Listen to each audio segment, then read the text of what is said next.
नवरी मिळे हिटलरला या मालिकेच्या आजच्या भागात आपण पाहणार आहोत. लीला आणि एजे गणपती बाप्पाची आरती करत असतात आणि त्यावेळी लीला एकटक एजेंकडेच बघत असते आणि मग ती गणपतीकडे बघत मनाशी म्हणू लागते की पार्टनर, माझा खरंच विश्वास बसत नाही आहे की ज्या व्यक्तीचा मला चेहरासुद्धा बघायचा नव्हता त्याच व्यक्तीचा चेहरा आता मला नजरेसमोर हवासा वाटत आहे. जे एजे माझ्यावर चिडल्यावर मला वाईट वाटायचं तेच एजे आता माझ्यावर चिडत नाही म्हणून मला वाईट वाटतंय. मागाशी एजेंनी जेव्हा माईकवर माझं नाव घेतलं ना, तेव्हा मला काय वाटलं ते मी शब्दात सांगू शकत नाही. आणि मग त्यानंतर ती आनंदाने गणपतीला सांगू लागते की मी एजेंटच्या प्रेमात पडले आहे.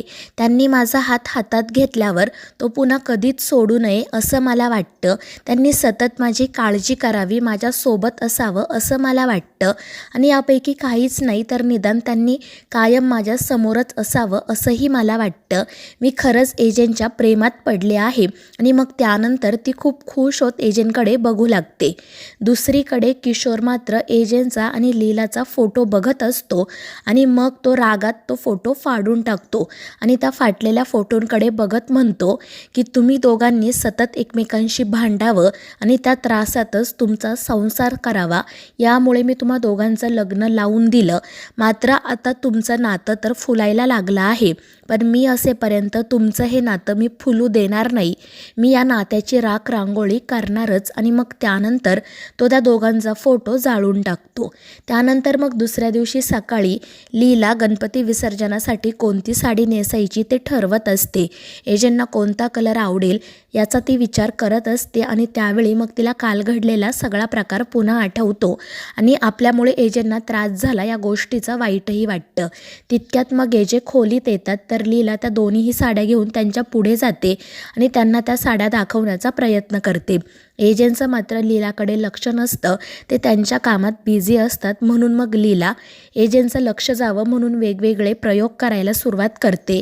त्यामुळे एजे तिला विचारतात की लीला, काय चाललंय तुझं? आणि एजेंटनी आपल्याकडे बघितलं म्हणून लीला खूपच खुश होते आणि मग ती काल जे काही झालं त्याबद्दल पुन्हा एकदा एजेंटची माफी मागते. तर एजे तिला म्हणत असतात की काल जे काही घडलं त्याबद्दल तू ऑलरेडी माफी मागितली आहे. आता फक्त एकच कर की आज नवीन कोणतीही चूक करू नको, कारण आज गणपतीचा शेवटचा दिवस आहे. आधीच या गणेश उत्सवात आपल्या घरात खूप काही घडले, आता विसर्जनाच्या दिवशी काही घडायला नको. आणि त्यावर लीला म्हणते की एजे, तुम्ही काही काळजीच करू नका, मी सगळं काही व्यवस्थित हँडल करेल, अगदी तुमच्याप्रमाणे परफेक्ट. आणि ते ऐकून एजे म्हणतात की हे शक्यच नाही. पण लीला म्हणत असते की तुम्ही काळजी करूच नका, मी एक दिवस तुमच्यासारखी नक्की वागेल. आणि ते ऐकून मग एजे तिच्याकडे एक बॉटल फेकतात आणि तिला ती कॅच करायला सांगतात. तर लीला परफेक्ट कॅच घेते, मात्र त्यानंतर ती बॉटल एजेंटकडे फेकते आणि ती बॉटल मात्र खाली पडते आणि ते बघून एजे हसतच तेथून निघून जातात. त्यानंतर मग लीला छान तयार होऊन घरातील गणपती बाप्पा पुढे जाते आणि मग ती पुन्हा एकदा तिच्या मनात ज्या काही एजंटबद्दल भावना आहेत त्या गणपती बाप्पाच्या मूर्तीसमोर व्यक्त करते. ती म्हणत असते की माझं एजंटवर खरंच खूप प्रेम आहे आणि मला आता कायम एजेंटच्या सोबतच राहायचं आहे. आणि मग ती एजेंटसाठी गणपतीकडे प्रार्थना करते आणि आनंदाने तेथून निघून जाते. पण लीलाचं हे सगळं बोलणं लक्ष्मीने ऐकलेलं असतं आणि ती म्हणत असते, म्हणजे काल हे फक्त हातात हात घालून फिरत नव्हते, तर या लीलाच्या मनात वेगळाच काहीतरी कट शिजत होता. पण ही जर खरंच एजेंटच्या प्रेमात पडली असेल तर हे धोकादायक आहे. तर दुसरीकडे किशोर आजींना मदत करत असतो. दुर्गासुद्धा गणपतीच्या आरतीची तयारी करत असते. तितक्यात मग लक्ष्मी आणि सरस्वती त्या ठिकाणी येतात. त्या दोघीजणी दुर्गाला, वहिनी आम्ही काही मदत करू का असं विचारत असतात. पण दुर्गा त्यांना एकही काम सांगत नाही.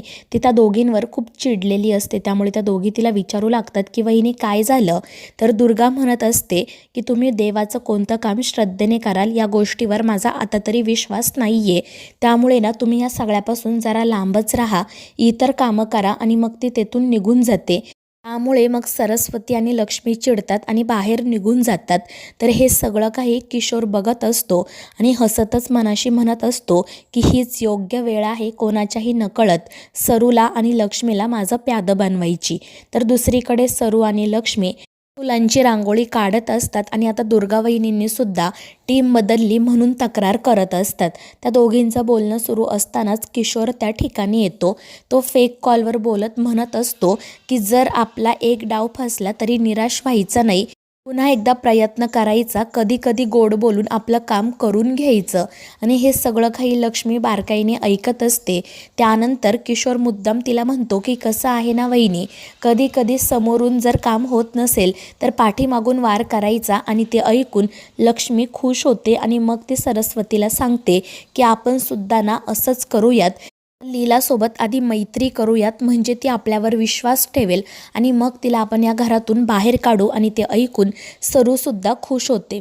तर दुसरीकडे लीला आजींसोबत गप्पा मारत असते. काल एजींनी तिला जे काही सरप्राईज दिलं त्याबद्दल ती आजींना सांगत असते आणि त्यामुळे आजीसुद्धा खूप खुश होतात. आणि मग त्या लीलाला सांगतात गणपती गेल्यानंतर एजे सगळ्यांना एक छान सरप्राईज देणार आहे. आणि ते ऐकून लीला तर खूप खुश होते आणि काय सरप्राईज आहे हे आजींना विचारू लागते. पण आजी तिला काही सांगत नाही आणि त्यामुळे लीला त्यांच्याकडे हट्टच करते. पण आजी तरीही तिला काही सांगत नाही. उलट त्या लीलाच्याच तोंडून ऐकतात की तिचं अभिरामवर म्हणजेच एजेंवर किती प्रेम आहे ते. आणि त्यामुळे मग ईला लाजून तेथून निघून जाते. तर आजी तिच्यावर खूप खुश होतात. दुसरीकडे किशोरचे दोन्हीही भाऊ त्याच्याकडे येतात. किशोरला सांगत असतात की आम्ही एक टेंडर भरला आहे आणि आमच्या नवीन बिझनेससाठी ते टेंडर खूप महत्त्वाचं आहे. मात्र बाबांनी सुद्धा ते टेंडर भरलं आहे, तू प्लीज आम्हाला काहीतरी मदत कर. आणि त्यावेळी किशोर त्या दोघांना सांगतो की हे सगळं मला सांगण्यापेक्षा तुम्ही सरळ जाऊन बाबांनाच सांगा ना, कारण मुलांच्या आनंदासाठी आई वडील कोणताही त्याग करतात. मग बाबासुद्धा नक्कीच माघार घेतील. आणि ते ऐकून मग ते दोघेजण तेथून निघून जातात. त्यानंतर मग गणपतीच्या आरतीला सुरुवात होते. सरस्वती आणि लक्ष्मी मुद्दाम लीलाला मदत करत असतात. मात्र त्यामुळे लीला अजूनच घाबरते. तर मित्रांनो, या मालिकेच्या पुढील भागांच्या अपडेट्ससाठी आपल्या चॅनेलला सबस्क्राईब करा.